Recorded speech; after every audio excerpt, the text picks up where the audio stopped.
উত্তরাধুনিকতাকে সংজ্ঞায়িত করার চেষ্টার সবচেয়ে জোরালো বাধা উত্থাপিত হয় উত্তরাধুনিকতার প্রবক্তাদের কাছ থেকেই। Michel Foucault, Jacques Derrida, Jacques Lacan, François Lyotard, রলা Barthes, Deleuze Guattari, Baudrillard, Paul de Man, Luce Irigaray, Julia Kristeva, Helene Cixous, Ihab Hassan, Charles Jencks, Robert Venturi, Richard Rorty সহ উত্তরাধুনিকতার বিভিন্ন তাত্ত্বিক কোনো সংজ্ঞায় তাদের মতাদর্শকে সংজ্ঞায়িত করতে চাননি। কিন্তু এটিকে পর্যালোচনায় নিতে হলে তার সুনির্দিষ্ট কিছু চারিত্র লক্ষণ তো অবশ্যই শনাক্ত করতে হবে। সেই কাজটি আবার শুরু করেছিলেন বিরুদ্ধতাবাদীরাই। লক্ষ্মীজ স্টুডিও চ্যানেলের পক্ষ থেকে সকলকে স্বাগত জানাচ্ছি, আমি লক্ষ্মী সরকার। গত পর্বে আমি পাঠ করেছিলাম উত্তরাধুনিকতা নিয়ে অধ্যাপক সিরাজুল ইসলাম চৌধুরীর প্রবন্ধ উত্তরাধুনিকতার প্রাসঙ্গিকতা। আজ পাঠ করছি উত্তরাধুনিকতা নিয়ে অধ্যাপক যতীন সরকারের প্রবন্ধ প্র্যাগম্যাটিজম থেকে পোস্ট মডার্নিজম, ডায়ালেকটিকের আলোকে। প্রবন্ধটি আমি পাঠ করছি জাকির তালুকদার সম্পাদিত প্রতিপাঠ উত্তরাধুনিকতা গ্রন্থ থেকে। আজকাল পোস্ট মডার্নিজম নিয়ে খুব হইচই হচ্ছে। বাংলাভাষী মহলেও এ নিয়ে কম কোলাহল ওঠেনি, বাংলাদেশ এবং ভারতীয় বাংলা উভয় জায়গাতেই। বাংলা ভাষায় পোস্ট মডার্নিজমের প্রতিশব্দ উত্তরাধুনিকতা কিনা অথবা পোস্ট মডার্নিজম ও উত্তরাধুনিকতা অভিন্ন কিনা এ নিয়েও শুরু হয়েছে বিবাদ সংবাদ। পশ্চিমবঙ্গে কবি অমিতাভ গুপ্ত উত্তরাধুনিকতা নিয়ে লেখালেখি করেছেন। পোস্ট মডার্নিজমকে উত্তরাধুনিকতা বলতে তিনি কিছুতেই রাজি নন। অতি সম্প্রতি এক সাক্ষাৎকারেও আজকের কাগজ 1 ফেব্রুয়ারি 2001 অমিতাভ জানিয়েছেন, পোস্ট মডার্নিজম ও উত্তরাধুনিক যে সমার্থক নয় তা বহুবার বলেছি। পোস্ট মডার্নিজম 1940 থেকে স্থাপত্যবিদ্যায়, পরবর্তীকালে কালচারাল অ্যানার্কিতে সক্রিয়।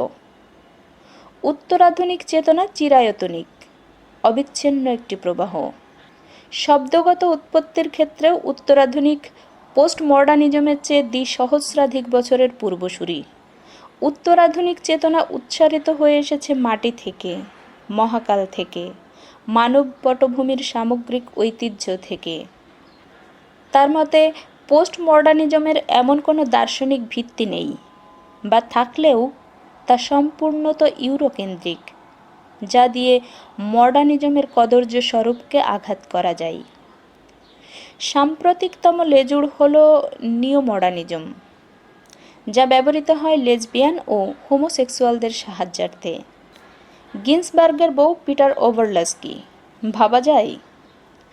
উত্তরাধুনিক চেতনার সঙ্গে, বাংলা কবিতার সঙ্গে এসব ন্যাক্কারজনক আন্দোলনের কোনো সম্পর্ক থাকা অস্বাভাবিক।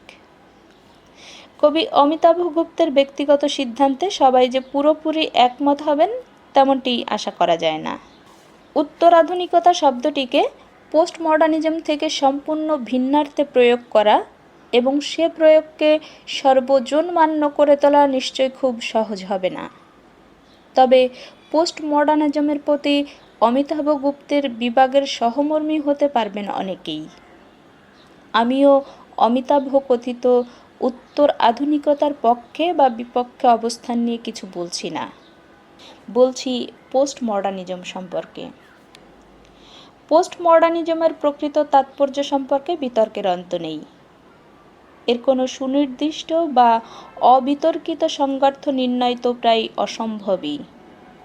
কারণ যাদেরকে পোস্ট মডার্নিস্ট বলে চিহ্নিত করা হয়, সেই মহারথীদের একজনের সঙ্গে অন্যজনের মতের ব্যবধান প্রায়শই মেরুপ্রতিম। তবু এরকম মেরুপ্রতিম ব্যবধান সত্ত্বেও বিশেষ কিছু মতবাদ পোস্ট মডার্নিজম নামক অভিন্ন আখ্যার আওতায় এসে যেতে পেরেছে। পোস্ট মডার্নিজমের প্রায় সকল তাত্ত্বিকই মার্কসের প্রতি ছদ্মভক্তি প্রদর্শন করে মার্কসীয় চিন্তাকে নস্যাৎ করার ফন্দি ফিকির খুঁজেছেন। এইখানেই ওদের ঐক্য। কোনো না কোনোভাবে মার্কসিজমের বিরোধিতা করাই পোস্ট মডার্নিজমের প্রধান মিশন। পুঁজিবাদের তাত্ত্বিকেরা তো এই মিশনে নেমেছেন গত 150 বছর ধরেই। মার্কসিজম শব্দটি বহু ব্যবহৃত, বহু প্রচলিত। এ শব্দটির ব্যবহার বাদ দেওয়ার কথা কল্পনাই করা যায় না। তবু ব্যক্তিবিশেষের নামের সঙ্গে যুক্ত করা কোনো দর্শনের নামকরণে আমি মনের ভেতর থেকে সায় পাই না। তাই দর্শন আলোচনায় মার্কসিজমের চেয়ে ডায়ালেকটিক্যাল ম্যাটেরিয়ালিজম শব্দবন্ধ ব্যবহারই আমার কাছে অধিকতর সঙ্গত মনে হয়। এই ডায়ালেকটিক্যাল ম্যাটেরিয়ালিজম উদ্ভবের সময় থেকেই বুর্জোয়ারা এর বিরুদ্ধে তাদের সর্বশক্তি নিয়োগ করেছে। বুর্জোয়াদের পৃষ্ঠপোষকতাতেই নানান কিসিমের দার্শনিক ইজমের চাষাবাদ হচ্ছে। মতবাদ হিসেবে ডায়ালেকটিক্যাল ম্যাটেরিয়ালিজমের উদ্ভবের আগেও ম্যাটেরিয়ালিজম ছিল, কিন্তু সে ম্যাটেরিয়ালিজমের প্রতি বুর্জোয়াদের কোনো আক্রোশ ছিল না, বরং প্রশ্রয় ও পোষকতা ছিল। কারণ মতবাদ হিসেবে ডায়ালেকটিক্যাল ম্যাটেরিয়ালিজম ছিল মেকানিক্যাল বা যান্ত্রিক। পরম্পরাগত আইডিয়ালিজমের চেয়ে এই যান্ত্রিক ম্যাটেরিয়ালিজম বুর্জোয়াদের স্বার্থ সাধনের জন্য খুবই অনুকূল হয়ে দেখা দেয়। এই সময়েই আইডিয়ালিজমের স্থবিরতার উপর প্রচণ্ড আঘাত হেনে হেগেল যে ডায়ালেকটিক্যাল আইডিয়ালিজমের তত্ত্ব আবিষ্কার করলেন, সে আবিষ্কারই চিন্তা জগতে নতুন বিপ্লবের ক্ষেত্র প্রস্তুত করল। মার্কসের হাতে সে বিপ্লবটি সাধিত হল আইডিয়ালিজমের খোলসমুক্ত করে ডায়ালেকটিককে ম্যাটেরিয়ালিজমের অন্তঃস্বরের সঙ্গে যুক্ত করে। এই ডায়ালেকটিক্স ম্যাটেরিয়ালিজমকে ইতিহাসের ব্যাখ্যায় প্রয়োগ করে মার্কস ও তার অনুসারীরা পুঁজিবাদের স্বরূপটিকে যেমন অনাবৃত করে দিলেন, তেমনি এর মৃত্যুবাণটিও তুলে দিলেন পুঁজিবাদের শোষণ জর্জরিত মানুষের হাতে। সেই থেকে বিপ্লবকামী শোষিত মানুষদের নিরস্ত্র করার লক্ষ্যেই নিয়োজিত হয়েছে বুর্জোয়াদের সমস্ত দার্শনিক প্রয়াস। সেই প্রয়াসেরই সাম্প্রতিক ফসল পোস্টমডার্নিজম নামক বহুরূপী তত্ত্বটি। আর এ তত্ত্ব সবচেয়ে তেজি বাজার পেয়ে গেছে তথাকথিত মুক্ত বাজারের রমরমার যুগে, অর্থাৎ সমাজতন্ত্রের বিপর্যয়ের পর। বহুরূপিতা সত্ত্বেও পোস্টমডার্নিজমের সর্বাঙ্গে ব্যাপ্ত হয়ে আছে ডায়ালেকটিক্যাল ম্যাটেরিয়ালিজম হেয় করার মতলব। এরকম মতলব মার্কসের কালের সকল বুর্জোয়া দর্শনেরই। ওরকম সকল দর্শনই নতুন পোশাক পরিয়ে প্রো হেগেলীয় ভাববাদের আশ্রয় নিয়েছে, অথবা আনকরা যান্ত্রিক বস্তুবাদকে আঁকড়ে ধরেছে। কখনো বা এই দুইয়ের জগা খিচুড়ি বানিয়েছে, নানা রকম ধূম্রজালের সৃষ্টি করেছে। এরকম সব বুর্জোয়া দর্শনই আসলে বিপ্লব বিরোধিতা বা প্রতিবিপ্লবের দর্শন।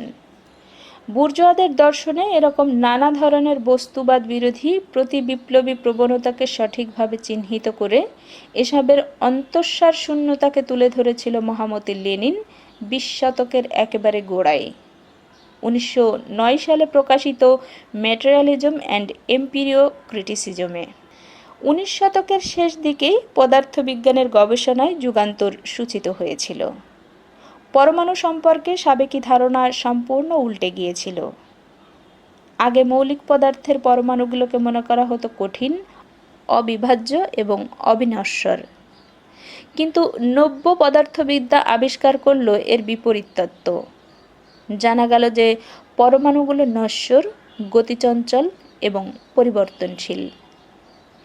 এই আবিষ্কারকে অনেকেই পদার্থবিদ্যার সংকট বলে চিহ্নিত করলেন এবং প্রচার করতে লাগলেন যে এর ফলে প্রমাণিত হয়ে গেছে বস্তুরই কোনো অস্তিত্ব নেই। বস্তুই যদি অস্তিত্বহীন হয় তবে বস্তুবাদ তো একেবারেই মিথ্যা। অস্ট্রীয় পদার্থবিজ্ঞানী আর্নেস্ট ম্যাক হলেন এই নতুন বিজ্ঞান বিরোধী বিজ্ঞান ও দর্শনের প্রতিকৃত। ম্যাক, প্ল্যাঙ্ক, হাইজেনবার্গ প্রমুখ বিজ্ঞানীদের এরকম নানা বক্তব্যকে আশ্রয় করে বস্তুবাদ বিরোধী যে দর্শন নিয়ে বুর্জোয়ারা বাজার গরম করতে চেয়েছিল তার নাম এম্পিরিও ক্রিটিসিজম। লেনিন ম্যাটেরিয়ালিজম ও এম্পিরিও ক্রিটিসিজমে সে দর্শনকেই খণ্ডন করলেন। তিনি দেখালেন যে নব্য পদার্থবিজ্ঞানের আবিষ্কার বস্তুকে অস্তিত্বহীন বা বস্তুবাদকে মিথ্যা প্রমাণ করার বদলে বরং বস্তু ও বস্তুবাদের প্রতিষ্ঠাকে দৃঢ়তর করছে। এভাবেই লেনিন দ্বান্দ্বিক বস্তুবাদের রাহুমুক্তি ঘটালেন। কিন্তু বুর্জোয়া অপদর্শনের রাহুত দ্বান্দ্বিক বস্তুবাদের সূর্যকে গ্রাস করার অপ্রয়াসে সদা ক্লান্তিহীন। সে কখনো ফ্রয়েড, অ্যাডলার, ইয়াংউর আত্মমুখী মনস্তত্ত্বজরকে আশ্রয় করে নবরূপে ভাববাদের কুয়াশার বিস্তার ঘটায়, কখনো বা এর বিপরীতে ওয়াটসন, ট্যালিম্যান, স্কিনিয়ারের বিহেভিয়ারিজম বা আচরণবাদের মনোহীন মনস্তত্ত্ব প্রভাবিত যান্ত্রিক বস্তুবাদী দর্শনের ছায়ায় দ্বান্দ্বিক বস্তুবাদের সত্যকে ঢেকে ফেলতে চাই। নিও positivism, existentialism, logical positivism, semantic idealism এবং এরকম বহু বহু দর্শনের কিছু সত্য ও অর্ধসত্য নিয়ে বুর্জোয়ারা বহুমুখী আক্রমণ চালায় ডায়ালেকটিক্যাল মেটেরিয়ালিজমের আবিষ্কৃত সত্যের বিরুদ্ধে। তবে সত্য নিয়ে একালের বুর্জোয়াদের কোনো মাথা ব্যথা নেই। বুর্জোয়াদের স্বার্থ উদ্ধারের জন্য শোষিত মানুষকে দমিয়ে রাখা ও ভুলিয়ে রাখার জন্য, মুনাফাকে স্ফীততর করার জন্য, এক কথায় পুঁজিবাদকে বাঁচিয়ে রাখার জন্য যা যা কাজে লাগে তাই সত্য, যা যা এর বিপরীত তা সবই অসত্য। এ ধরনের দৃষ্টিভঙ্গি অন্তত 20 শতকের গোড়া থেকে বুর্জোয়াদের চৈতন্যকে অধিকার করে বসে। আর এরই অনুকূলে যে দর্শনটি তার পত্তন ঘটায় তার নাম প্রাগম্যাটিজম। এই প্রাগম্যাটিজমই সাম্রাজ্যবাদ, নয়া উপনিবেশবাদ যুগের বুর্জোয়াদের মূল দর্শন, আর সবই এর শাখা প্রশাখা। যে কোনো দর্শন কিংবা তার অংশবিশেষ যদি প্রাগম্যাটিজমের সঙ্গে সামঞ্জস্যপূর্ণ হয় তবেই তা একালের পুঁজিবাদের কাছে গ্রাহ্য। সে দর্শনের প্রচার প্রসার ও পৃষ্ঠপোষকতায় তারা হয় দরাজদিল। 20 শতকের শেষ 3 দশকেই এ কারণেই এবং এভাবেই তাদের আনুকূল্য, পোষকতা ও প্রচার পেয়েছে পোস্টমডার্নিজম। পোস্টমডার্নিজমের গুরুত্ব ও তাৎপর্যকেও তাই বুঝতে হবে একালের বুর্জোয়াদের আসল দর্শন প্রাগম্যাটিজমের প্রেক্ষাপটেই। এবং এ প্রসঙ্গেই বলে নেওয়া দরকার, প্রাগম্যাটিজম থেকে পোস্টমডার্নিজম পর্যন্ত মার্কসোত্তরকালের সকল প্রতিবিপ্লবী বুর্জোয়া দর্শনই মূলত প্লুরালিস্ট বা বহুত্ববাদী। এ ধরনের সকল বহুত্ববাদী দর্শনই মার্ক্সীয় ডায়ালেকটিক্সের মনিজম বা অদ্বৈতবাদকে অস্বীকার ও আক্রমণ করে। মনিজমকে অস্বীকার বা আক্রমণ করা মানে দর্শনকে আইডিয়ালিজম ও ম্যাটেরিয়ালিজমের বাইরে স্থাপনের ধূর্ত প্রয়াসে নিয়োজিত হওয়া। সমাজ বিকাশের অবজেক্টিভ নিয়মের অস্তিত্ব স্বীকার না করা এবং সুবিধাবাদ ও মতলববাজিকেই সর্বসাধ্য সার করে তোলা। প্র্যাগম্যাটিক ও প্রাগম্যাটিজম কথা দুটোর মূলে আছে গ্রিক শব্দ প্র্যাগম্যাটোস, যার অর্থ ডিড বা কাজ। যারা কাজের লোক, থিওরি কপচানোর বদলে প্র্যাকটিসকেই যারা বেশি গুরুত্ব দেয়, অনেকের কাছে তারা প্র্যাগম্যাটিক বলে প্রশংসা পায়। এরকম থিওরি বিরোধী প্র্যাকটিস দিয়ে তৈরি হয়েছে যে দর্শনবিহীন দর্শন, তাকেই বলে প্র্যাগম্যাটিজম। বাংলা পরিভাষায় প্রয়োগবাদ। যুক্তি প্রয়োগের মাধ্যমে সত্যে উপনীত হওয়া বা নৈতিকতা বিচার নয়, প্রয়োগ এবং ফলাফল দিয়ে যুক্তি বা নীতি বিচারই এ দর্শনের মূল কথা। একসময় দর্শনে ঈশ্বরের অস্তিত্ব বা অনস্তিত্বের পক্ষে বা বিপক্ষে যুক্তি প্রয়োগ করা হতো। প্র্যাগম্যাটিজমের বিচারে এরকম যুক্তি প্রয়োগ নিতান্তই অর্থহীন। যুক্তি দিয়ে ঈশ্বরের অস্তিত্ব প্রমাণ করা যায় না বটে, কিন্তু যারা ঈশ্বরে বিশ্বাস করে তাদের যদি বিশ্বাসটা কাজে লাগে তবেই তাদের কাছে ঈশ্বর সত্য। এর জন্য যুক্তি বিচারের দ্বারস্থ হওয়া আবশ্যক। এরকমই অন্য সব কিছুর ক্ষেত্রেও। এ দর্শনের মূল প্রবক্তা উইলিয়াম জেমস তার প্র্যাগম্যাটিজম বইটি প্রকাশ করেন লেনিনের ম্যাটেরিয়ালিজম অ্যান্ড এম্পেরিও ক্রিটিসিজম প্রকাশের কাছাকাছি সময়ে 1907 সালে। খুবই স্বাভাবিক যে পুঁজিবাদের স্থিতাবস্থা রক্ষার অনুকূল বলে বুর্জোয়াদের কাছে জেমসের দর্শনই গ্রহণ হবে এবং সে দর্শন দিয়েই তারা পুঁজিবাদের মরণমন্ত্র উচ্চারণকারী লেনিনের দর্শনকে প্রতিহত করতে চেষ্টা করবে। উইলিয়াম জেমসের পাশাপাশি সিএস পার্স এবং ডিউই যে প্র্যাগম্যাটিজমকে শক্তপোক্ত করে তোলেন, সেই প্র্যাগম্যাটিজমই পুঁজিবাদ সাম্রাজ্যবাদের মূল কেন্দ্র মার্কিন যুক্তরাষ্ট্রের চিন্তা জগতে দীর্ঘকাল ধরে আধিপত্য বিস্তার করে থাকে। এরপর তার সঙ্গে নিও পজিটিভিজম ও সিমান্টিক আইডিয়ালিজমকে যুক্ত করে তৈরি করা হয় নিও প্রাগমেটিজম। এরও পরে তো দেখি ধর্মীয় রহস্যবাদ ও প্রাগমেটিজমের সঙ্গে বেশ জুৎসই রকমে মিশে গেছে, এবং তার ফলে মার্কিন দেশে রজনীশদের মতো ভারতীয় ধর্মগুরু কিংবা কৃষ্ণ ভাবনামৃত সংঘের প্রচারকেরা জাঁকিয়ে বসতে পেরেছেন। প্রাগমেটিজম নিও প্রাগমেটিজমের পথ বেয়ে এসেছে পোস্ট মডার্নিজম। জাক লাকা, মিশেল ফুকো ও জ্যাক দারিদা 20 শতকের এই 3 চিন্তককেই পোস্ট মডার্নিজমের স্থপতি বলে ধরা হয়। এদের মধ্যে সর্বজ্যেষ্ঠ জ্যাক লাকার পক্ষপাত স্পষ্টতই ফ্রয়েডীয় মনোসমীক্ষণের দিকে, ফুকোর নজর পাওয়ারের বহুমুখী ভূমিকার প্রতি, আর কনিষ্ঠ দেরিদার হাতেই ঘটেছে পোস্ট মডার্নিজমের বহুত্বময়তার প্রতিষ্ঠা। সাবেকি দর্শনের মতে বহুত্বের মধ্যে একত্বের সন্ধান নয়। দেরিদীয় পোস্ট মডার্নিজমের বহুত্বময়তা আসলে অতলান্ত বৈনামিকতা ও চূড়ান্ত অনির্দিষ্টতা। ডিসকোর্স, কাউন্টার ডিসকোর্স, ডিকনস্ট্রাকশন এ ধরনের পরিভাষায় পোস্ট মডার্নিজমের অভিনবত্বের প্রকাশ। সে অভিনবত্ব সবসময়ই একাত্ম তথা ঐক্যের বিরুদ্ধে। ব্যক্তি বা সমাজের বিভিন্ন সমস্যার স্বীকৃতি দান বা সেসবের সমাধান প্রয়াসে পোস্ট মডার্নিজমের কোনো অনীহা নেই, কিন্তু কোনো মতেই যাতে কেউ বিভিন্ন সমস্যার কোনো অভিন্ন মূল খুঁজতে না যায় সেদিকেই তার অতন্দ্র দৃষ্টি। এবং এ বিষয়টি বুর্জোয়া এস্টাবলিশমেন্টের জন্য একান্ত স্বস্তিদায়ক, কারণ নারীর সমানাধিকার, পরিবেশ রক্ষণ, ক্ষুদ্র জাতিসত্তার স্বাধিকার প্রতিষ্ঠা কিংবা এরকম আরও ন্যায্য ও সৎ অভিপ্রায়মূলক বিষয়াশয় নিয়ে পৃথক পৃথকভাবে যত আলোড়ন আন্দোলনই হোক, তাতে এস্টাবলিশমেন্টের গায়ে আঁচড়টিও লাগবে না। অন্য পক্ষে জনগণের শক্তি বিস্ফোরণ নানামুখী ও বিচ্ছিন্ন বিক্ষিপ্ত হয়ে যাবে বলে বরং সার্বিক বিপ্লবের আশঙ্কা তিরোহিত হবে, স্থিত অবস্থা বজায় থাকবে। শুধু তাই নয়, মানবাধিকার ও গণতন্ত্রের নামে অনেক অমানবিক অপসাংস্কৃতিক কর্মকাণ্ডকেও এস্টাবলিশমেন্ট নানাভাবে উস্কে দেয়। এভাবেই যৌন স্বাধীনতায় বেনামে অবাধ যৌনচার, ব্যভিচার ও সমকামের অধিকার প্রতিষ্ঠার পাশাপাশি ব্যক্তির ধর্মীয় স্বাধীনতায় হস্তক্ষেপ না করার অজুহাতে অবাধ প্রতিষ্ঠা পেয়ে যায় নানা কদাচার, এমনকি গণ আত্মহত্যাও। প্রাগমেটিজমের মতোই পোস্ট মডার্নিজমও এসবের নৈতিকতা বা সত্যতা নিয়ে মাথা ঘামানোর প্রয়োজন বোধ করেন না। পোস্ট মডার্নিজমের কাছেও নির্বিশেষ জেনারেল নৈতিকতা বা সত্যতা বলে কোনো কিছুর অস্তিত্ব নেই। তার কারবার একান্তই বিশেষ, পার্টিকুলার নিয়ে।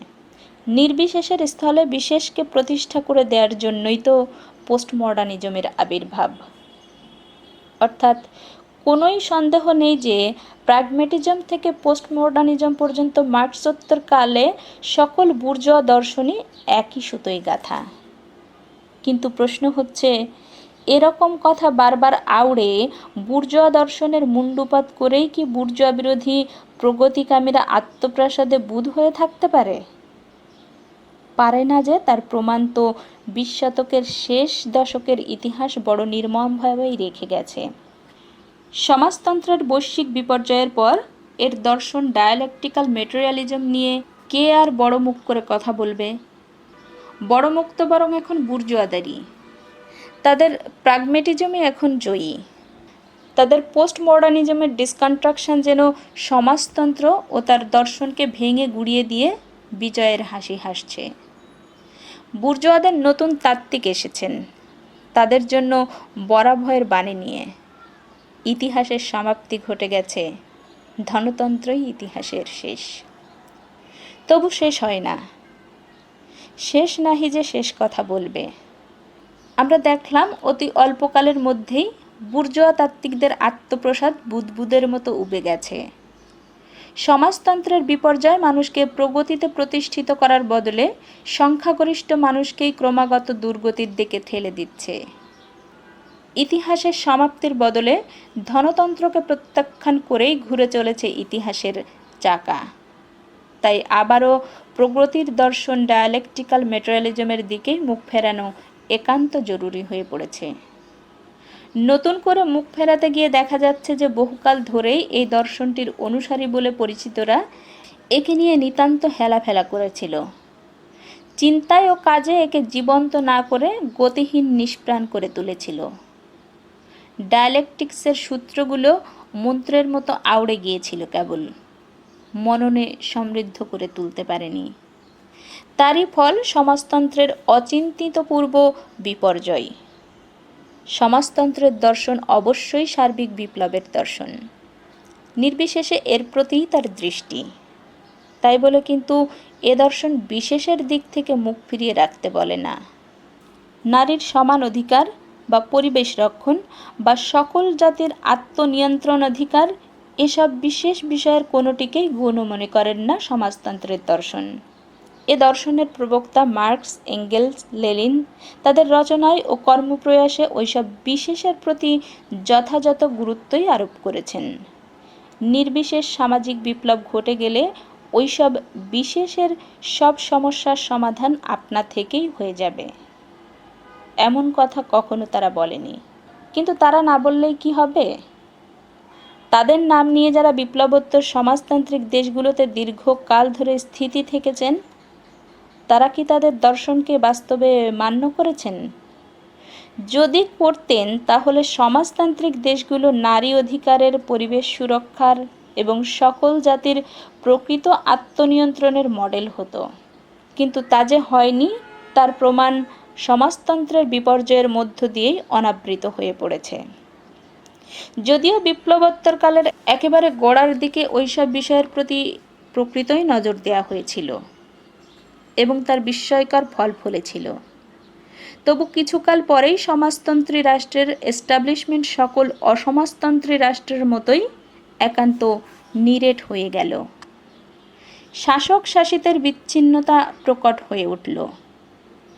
নির্বিশেষের দোহাই দিয়ে বিশেষের প্রতি রাষ্ট্র তার মনোযোগ আস্তে আস্তে শিথিল করে ফেলল।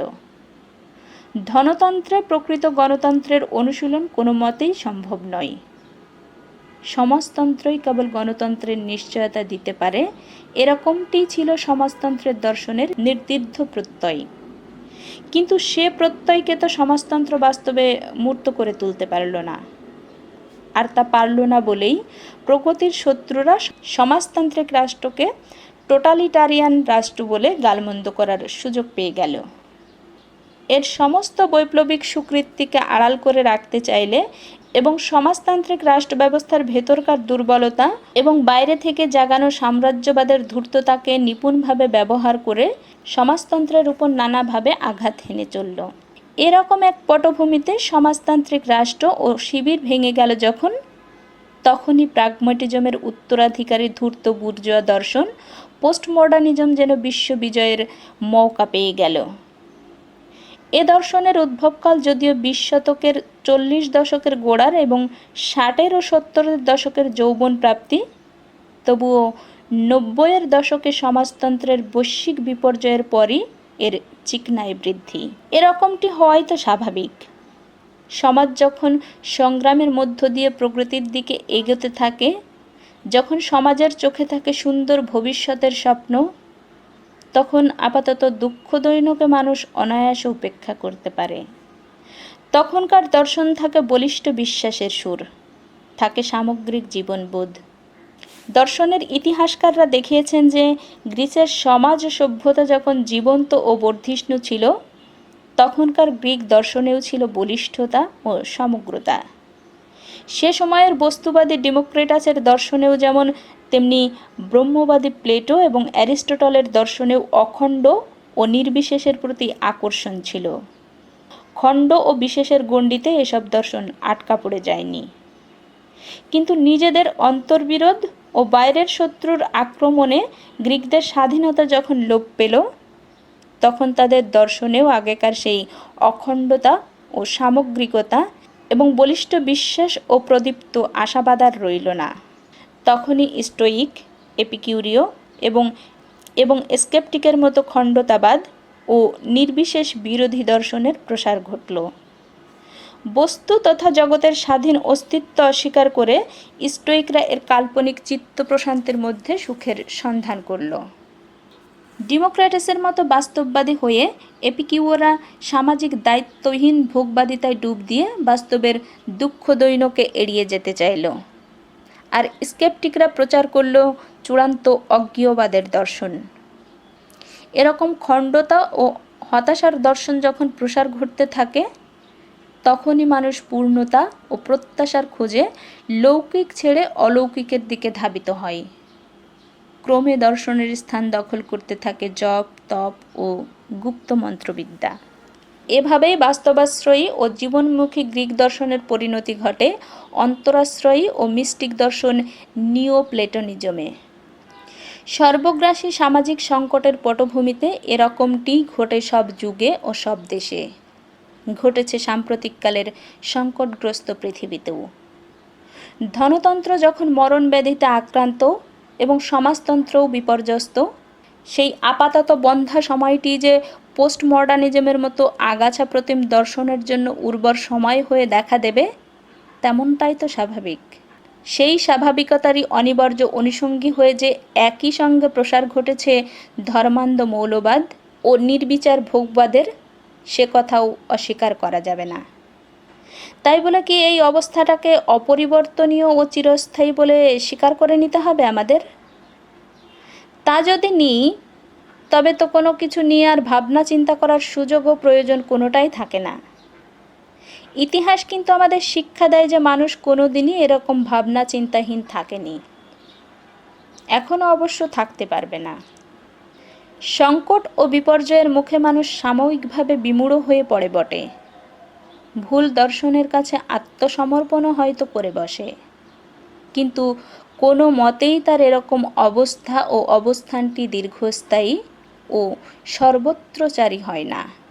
কোনো না কোনো সদর্থক ও অখণ্ডতা দত্তক দর্শনকে সে খুঁজে নেয়। এ যুগের মানুষের জন্য এরকম দর্শন অবশ্যই ডায়ালেকটিক্যাল ম্যাটেরিয়ালিজম। এর চেয়ে অগ্রসর বা অধিকতর সদর্থক বা জীবনের সামগ্রিকতার ধারণ বিজ্ঞানভিত্তিক কোনো দর্শন এখনো পর্যন্ত উদ্ভাবিত হয়নি। এ দর্শনটির প্রয়োগ ক্ষেত্রে যেসব ভ্রান্তি ঘটেছে এবং সমাজতন্ত্রের বিপর্যয় ও বর্তমান যুগ সংকটের মধ্য দিয়ে যে ভ্রান্তিগুলো স্পষ্ট হয়ে উঠেছে, প্রগতিগামী মানুষ অবশ্যই সেসব ভ্রান্তির সংশোধনে ও উৎসাহদানে এগিয়ে আসবে। এরকম ভ্রান্তি মোচনে ও সংশোধনে প্রগতির শত্রুদের দ্বারা কৃত দর্শনের পর্যালোচনাও বিশেষ সহায়ক হতে পারে। পোস্ট মডার্নিজমের মতো একটি দর্শনের উদ্ভাবন করে কিভাবে ওরা ভ্রান্তি ছড়াতে পারল? ভ্রান্তি সত্ত্বেও এ দর্শনের ভেতর সদার্থক উপাদান আছে কি না এবং সেসব উপাদানকে বিপ্লবের দর্শনের সঙ্গে সুসঙ্গতভাবে সম্পৃক্ত করার প্রয়োজন ও সুযোগ আছে কি না, প্রগতিকামী মানুষকে এরকম সব কিছুই বিবেচনার মধ্যে রাখতে হবে। বিশেষ করে বিগত দিনগুলোতে বিভিন্ন দেশের সমাজতন্ত্রী গোষ্ঠী ও সংগঠনগুলো যে বিশেষ ও নির্বিশেষের প্রতি ভারসাম্যমূলক দ্বান্দ্বিক দৃষ্টিপাতে ব্যর্থ হয়েছে এবং সে ব্যর্থতাই যে সমূহ বিপর্যয়ের অন্যতম কারণ হয়ে দাঁড়িয়েছে, এ ব্যাপারটি তা এখন দিনের আলোর মতোই স্পষ্ট। এখানেই হয়তো পোস্ট মডার্নিজমের চর্চা কিছুটা হলেও সুফল এনে দিতে পারে। তবে মনে রাখা প্রয়োজন, প্র্যাগম্যাটিজম থেকে পোস্ট মডার্নিজম পর্যন্ত সকল বুর্জোয়া দর্শনের স্বরূপ অবলোকন করা যেতে পারে কেবল ওসবের উপর ডায়ালেকটিক্যাল ম্যাটেরিয়ালিজমের আলোর প্রক্ষেপণ ঘটিয়েই, এছাড়া নান্য পন্থা। ধন্যবাদ সকলকে প্রবন্ধটি শোনার জন্য। কে কোথা থেকে শুনছেন এবং প্রবন্ধটি কেমন লাগছে তা যদি কমেন্ট বক্সে লেখেন খুশি হব। এরকম আরও ভালো লাগা বাংলা গল্প, ছোট গল্প, কবিতা, উপন্যাস, প্রবন্ধ এবং মনীষীদের জীবনী পাঠ শুনতে চাইলে চ্যানেলটি সাবস্ক্রাইব করে পাশেই থাকুন। ধন্যবাদ।